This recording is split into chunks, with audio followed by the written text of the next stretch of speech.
न हि देहभृता शक्यं त्यक्तुं कर्माण्यशेषतः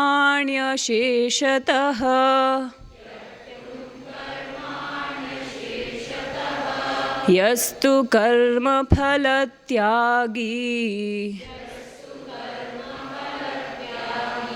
स त्यागीत्यभिधीयते.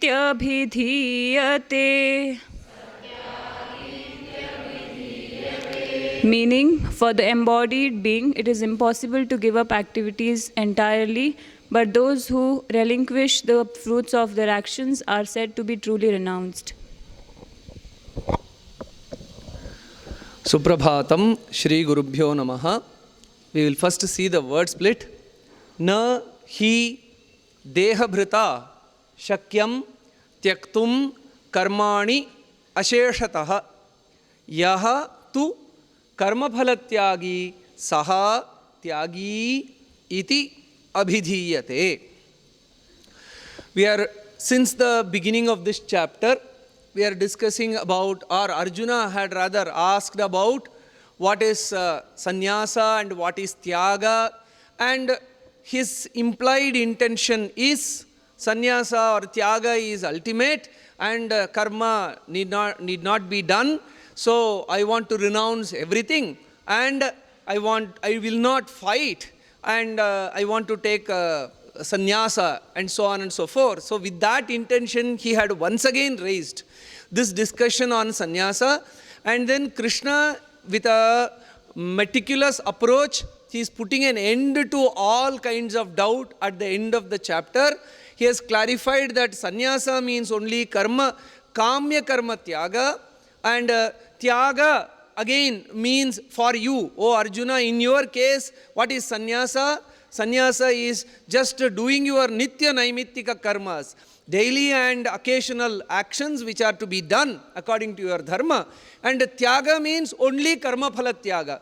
It never, in your context, O Arjuna, never ever think that you can run away from your responsibilities. So that is the understanding that Krishna is bringing about to Arjuna. So the same idea is reiterated. So he also made it very clear by providing what is a sattvika tyaga, what is rajasika tyaga, what is tamasika tyaga, all that. Very interestingly, if you note, in the 17th chapter, always Krishna began with sattvika, rajasika, tamasika. So that is the sequence that he had followed. So in ahara, first ayus sattva balarogya. And then in the same way, so he began with the sattvika ahara, then rajasika, then tamasika. In the 18th chapter, you can see, especially in tyaga, he starts with the tamasika tyaga, then rajasika, and then sattvika. So that was to emphasize, O Arjuna, what tyaga you are having in your mind, what sannyasa you are having in your mind is nothing but a tamasika tyaga only. So don't have any kind of hallucination about what you are having, what you are thinking as tyaga. It is only tamasika. To put that very clearly, he started with tamasika tyaga. So he is concluding that discussion here. He says that dehabhrita, a person who is endowed with this body, deham bibharti iti dehabhrita, and who also has abhimana that, oh, I am this body, I am this mind, I am this senses, etc. He is a dehabhrita. Such a person with dehabhimana na shakyam.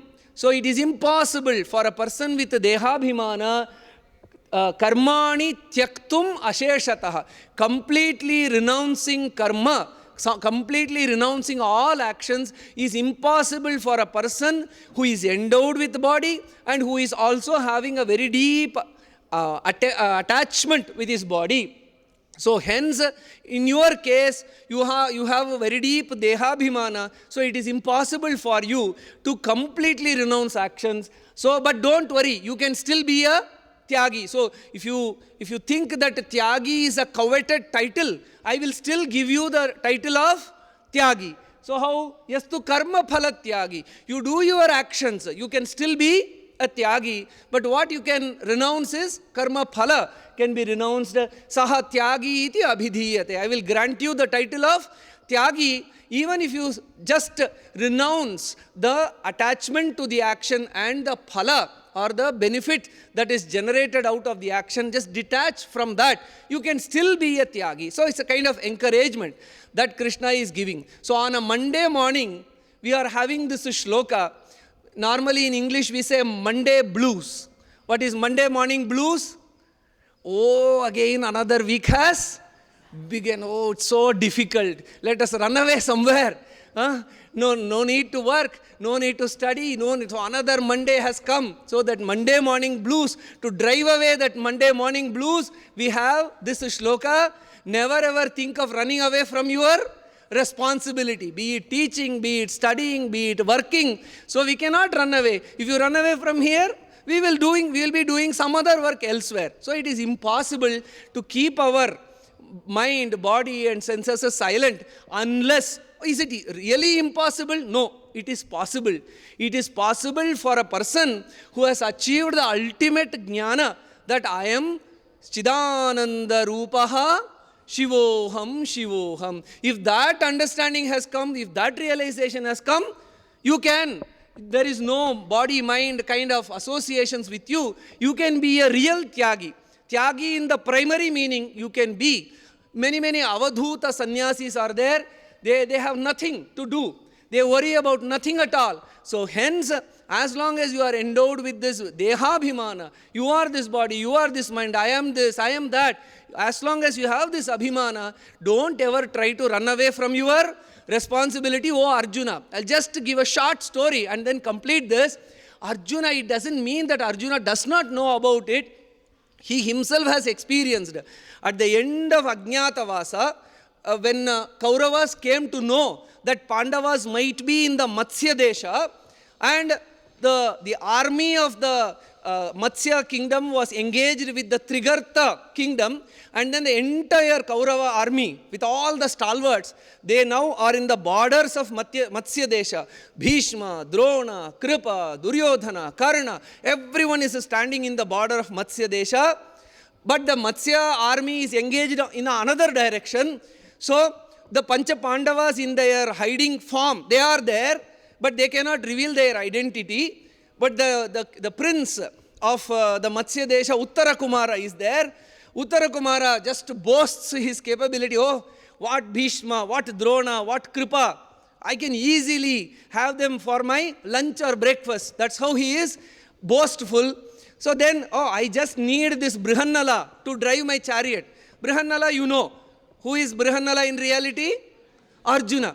But as a transgender, he sees Arjuna as a transgender only, incapable of doing anything manly or warrior-like. I just want Brihannala as my charioteer. I can manage the entire Kaurava army. So with that confidence, he starts.